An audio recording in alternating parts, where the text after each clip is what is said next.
kelas 11 MIPA 1. Pada video kali ini saya akan menjelaskan mengenai hidrolisis garam.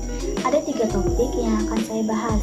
Yang pertama mengenai definisi dari hidrolisis garam, yang kedua tentang jenis-jenis dari hidrolisis garam beserta contoh-contohnya, dan yang ketiga yaitu mengenai ciri-ciri dari hidrolisis garam. Hidrolisis garam adalah reaksi kesetimbangan antara kation atau anion dari garam dengan air untuk menghasilkan asam dan basa penyusun garam. Jenis-jenis hidrolisis garam. Yang pertama adalah larutan garam yang tidak terhidrolisis. Larutan garam ini merupakan garam yang bersifat netral yang terbentuk dari asam kuat dan basa kuat.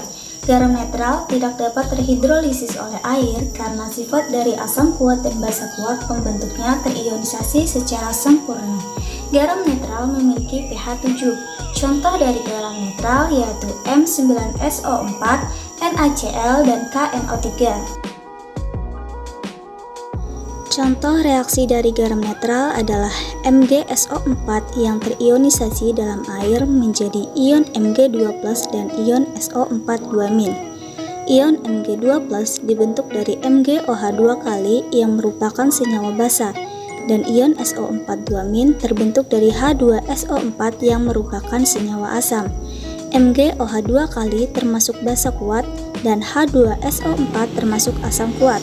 Jenis yang kedua adalah larutan garam yang terhidrolisis parsial garam asam. Larutan garam ini merupakan garam yang terbentuk dari asam kuat dengan basa lemah. Ketika garam ini direaksikan dengan air, maka hanya akan ada sebagian ion saja yang mengalami reaksi hidrolisis.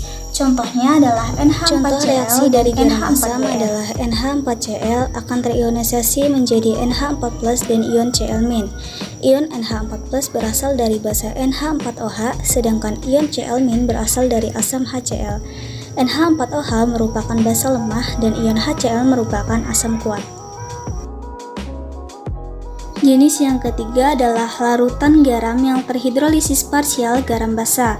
Larutan ini merupakan larutan garam yang terbentuk dari asam lemah dengan basa kuat. Garam ini mengandung anion basa yang mengalami hidrolisis.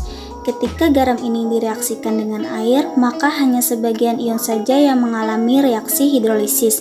Contohnya adalah CH3COONa, NaF, CH3COOK, HCOOK, dan CH3COOBa. Contoh reaksi dari garam basa adalah ketika dalam air, Na2CO3 akan terurai menjadi 2 ion Na+ dan ion CO3 2-. Ion Na+ terbentuk dari basa NaOH yang merupakan basa kuat. Ion CO3 2- terbentuk dari H2CO3 yang merupakan asam lemah. Jenis yang terakhir adalah larutan garam yang terhidrolisis total. Garam dari asam lemah dan basa lemah, kedua ionnya mengalami reaksi hidrolisis oleh air yang disebut juga dengan hidrolisis garam total.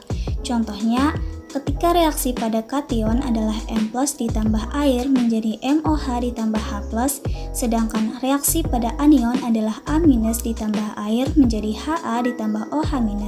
Jika kedua reaksi ini digabungkan, maka reaksinya menjadi M+ ditambahkan A- ditambah air menjadi Ha ditambah MOH. Selanjutnya ada sifat-sifat garam. Yang pertama, larutan garam yang terbentuk dari asam kuat dan basa kuat memiliki sifat netral. Ini karena garam tidak terhidrolisis. Karena kedua komponen tidak terhidrolisis, maka pH larutan sama dengan air yaitu 7. Larutan garam yang terbentuk dari asam kuat dengan basa lemah memiliki sifat asam. Hal ini terjadi karena adanya hidrolisis kation dan air yang menghasilkan ion H+, di mana ion H+ menyebabkan larutan garam bersifat asam. Sifat asam ini ditentukan oleh besarnya H+.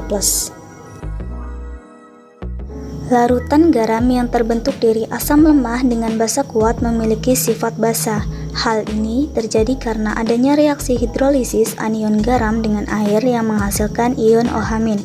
Sifat basa ditentukan oleh konsentrasi OH-.